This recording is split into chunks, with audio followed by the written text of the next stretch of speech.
Hey guys, I'm Rebecca from yarnandchai.com, and this is part 2 of the Mosaic bucket bag crochet pattern.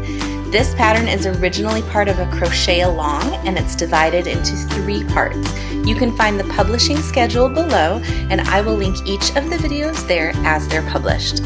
The Crochet-Along homepage, which will include the written pattern, is in the description as well, along with a lot of other really helpful information. For part 2, we'll be making the middle section of the bag. You'll need your chosen hook, I'm using a 4mm, and you'll also need the yarn you've chosen for color B and color C. One last thing before we begin, please take a moment to view the video description. If there have been any changes or error corrections to this pattern since the publishing of this video tutorial, they will be listed in the video description under pattern updates. Let's get started. So we're starting on round 23 for the classic sized bag, and you are on round 16 if you're doing the mini sized. And what we need to do right now is switch colors. Now, if you have a method for changing colors in a continuous spiral that you prefer, go ahead and do whatever method it is that you like the most. I learned something called the jogless method, and that's what I'm going to teach you right now. Zoom in a bit here. I have my stitch marker, which is marking the first stitch of the next round. And I have my blue yarn here. And the color that I'm going to be switching to, which is color B, is I love this cotton and white. So I'm going to have that ready. And what I'm going to do is I'm actually, for this method, I am going to remove 1 stitch, get my hook back in there, and that's only for this jogless method. You don't need to do that if you are doing your own way of changing colors. The only reason I do it is because when you do this method, the top loops don't change until the second stitch into the method, and so it gets a little confusing, and I want to make sure that my color change actually happens on the first stitch of the round. So here's what I'm going to do for this. I'm going to insert my hook into that last stitch of the round, and I'm going to start to do my single crochet, but instead of pulling this through those 2 loops, I'm going to drop the blue yarn, color A, and I'm going to add color B, and that's what I'm going to pull through those 2 loops. Then I'm going to remove my stitch marker, and I'm going to slip stitch into the very first stitch of the next round. So as you can see, the last stitch of the round is blue, and the first stitch of the next round is white, and that's exactly what we want. So for the first stitch, now if you are not using the jogless method, I still want you to do a slip stitch in the first stitch of the next round, regardless of how you changed colors, because that is going to help you to make the change a little bit more gradual and less jagged. So either way, whether you're doing my method or not, go ahead and slip stitch in that first stitch, and then you're going to continue to single crochet all the way around. And I've gotten a few stitches into this. I'm going to set my hook down for a second, and I'm just going to go ahead and fasten off color B. I'm sorry, color A. I just fastened off color A. I did not fasten off color B. Don't fasten off color B, just color A. And I'm going to get this out of the way because I don't need it until much later. Go ahead and single crochet all the way around for round 23, or if you're doing the mini size, you are on round 16. Okay, I've just finished my first round of color B. I have single crocheted in the last stitch of the round, and now what I'm going to do is I'm going to pull up a loop a few inches tall so that it doesn't unravel, and then I'm removing my hook. Okay, and I'm going to set my color B aside over to the right here. And now we're going to attach color C, which is the color that's going to form our mosaic patterning. So what I'm going to do here, this is my first stitch of the previous round, and it was a slip stitch, so it's a little bit tough to get my hook into, but I'm going to go ahead and insert my hook under those 2 loops, and I'm going to attach color C, and I'm going to chain 1. There we go, chain 1, and then I'm going to single crochet in that same stitch. Now this is going to come up because this is still loose. We haven't woven in the end yet, but it's not hard to pull it down. We can just kind of leave it loose there until it's time to come back and weave in our ends. Okay. So what I did was I chained 1 and I single crocheted into that same stitch. And now what I'm going to do for the rest of this round, this is round 23B or 16B if you're doing the mini sized bag. So what we're going to do next is we are going to single crochet spike stitch into each remaining stitch around. Okay, so let me show you what I mean by that. Normally when we do a single crochet, we would just go into the set of top loops there and we would complete our single crochet. Instead of inserting our hook into those top loops, we are going to turn it so that we can see this V that is formed right underneath the top loops. Where that V meets down in this little hole here, that's where I'm going to insert my hook. It's a very easy place to put your hook, so if you're having a lot of trouble getting into it, you are probably in the wrong place. So insert your hook into that little hole at the bottom of the V and complete a single crochet, and that is called a single crochet spike stitch. So we're going to go to the next one. There's the top loops, there's the V, there's that little entrance right there, single crochet spike stitch, and we are just going to do that all the way around for this entire round. Now, if you are worried about this coming unraveled, which will happen if you move this around a lot and this gets pulled, that loop's going to get shorter and shorter until it finally comes out and you're going to start losing stitches. So if you're worried about that, you can stick a little stitch marker right here so that if it does get pulled, it won't go any farther than this because the stitch marker will catch it. So that is definitely an option for you if you're worried about that. Okay, so go ahead and single crochet spike stitch all the way around. Okay, I have just come to the end of 23B or 16B, and I'm going to show you the last couple of stitches just so I can point something out to you. Okay, I have 2 left.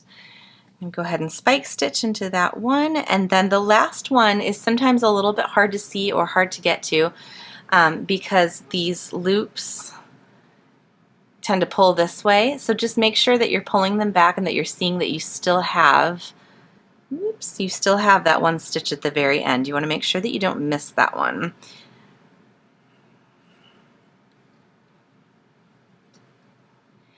Okay, so that's the final stitch of that round, and what I'm going to do, and just like I did with the last round, I'm going to pull up my hook, pull up a loop and remove the hook, and then I'm going to reinsert the hook into the loops from color B. And what I'm going to do here to keep everything in order is switch my yarns so that this one is out of the way. I've got it sitting over here now. And now I have my working yarn right here. Okay, so I'm going to go ahead and reinsert my hook into that loop. And make sure when you reinsert your hook, sometimes this can get turned and you're not exactly sure if you should do it this way or this way. It actually does matter, and so I'm going to show you a quick little trick to know that you're doing it the right way. When you pull on this, you can see that one is moving and one is not. So what you want to do is make sure that that side of the loop that's moving is on the front of your hook. So when I pull this, see if I can show this to you. When I pull it, this one on the front is moving down towards that loop, and that's the one that you want to be on the front side of the hook. And that's how you know that you've inserted your hook the right way. Okay, so for round 24 or round 17, depending on what size you're doing, you're going to reinsert your hook into the loop like we just did, and then you're going to single crochet in each stitch around.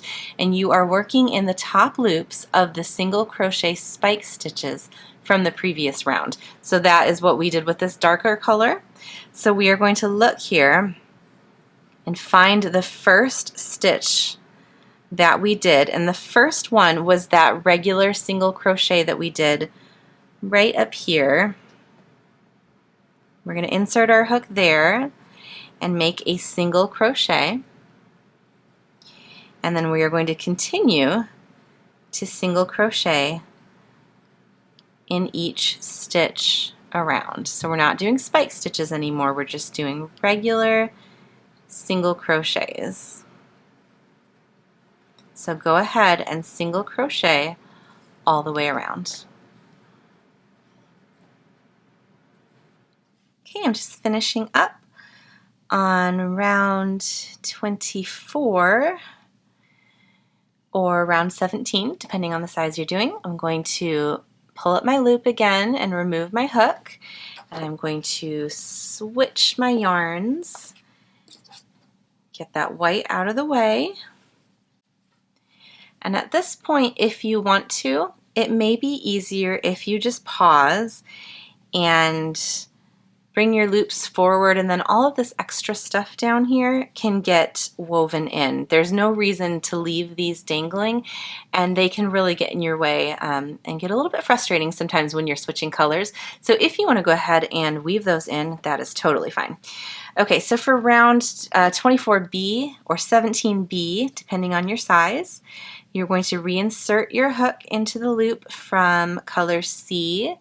Make sure you inserted it the correct way. Pull that down, and we are going to single crochet spike stitch in each stitch around. Okay, so this is our first set of loops from the previous round, and this is the V that goes with it. So we are going to insert our hook right there at the bottom of that V and do a single crochet. And we're going to go to the next one, single crochet spike stitch, go into the next one, single crochet spike stitch, and we're going to do that again all the way around.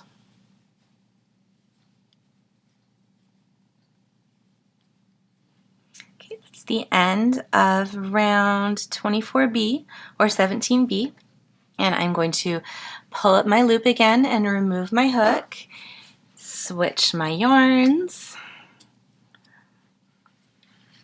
and now what you're going to do is you're going to repeat what you just did the last two rounds. You're going to repeat them for the most of the body of the bag.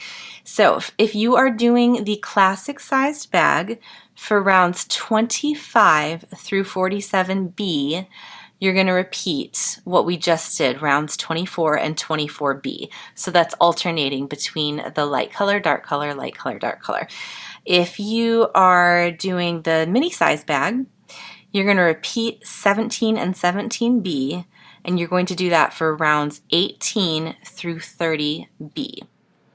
So simplifying those numbers a little bit, basically what that means is that when you're done with this repeat, you are going to have 25 of these rounds of mosaic.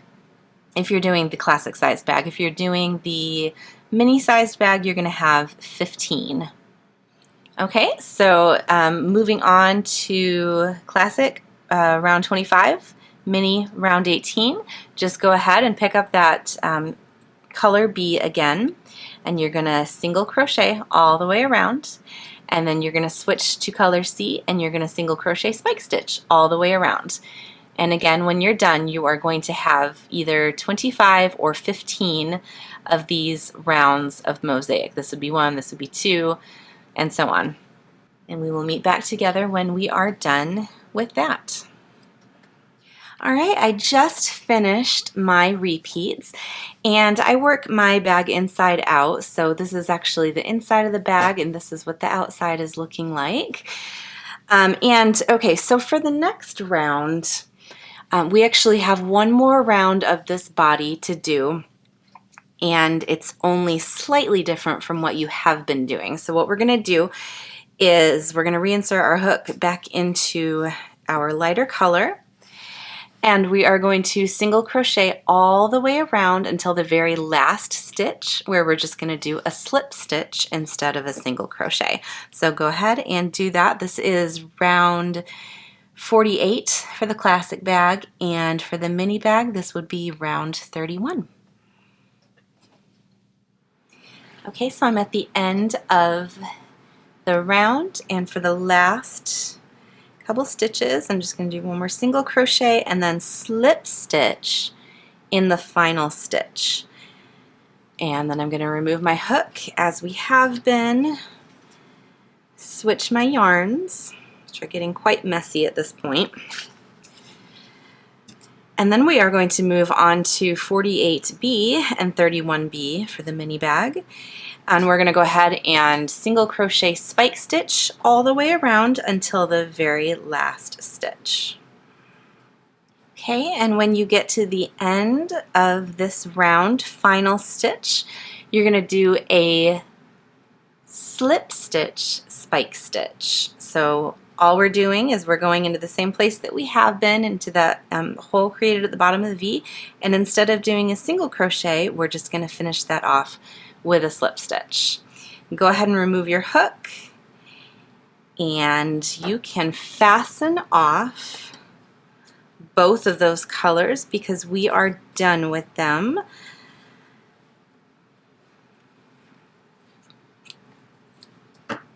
And go ahead and you can pull your yarn through so that it doesn't start to come out, but wait to weave in your ends because you're going to want those to be loose for the next part.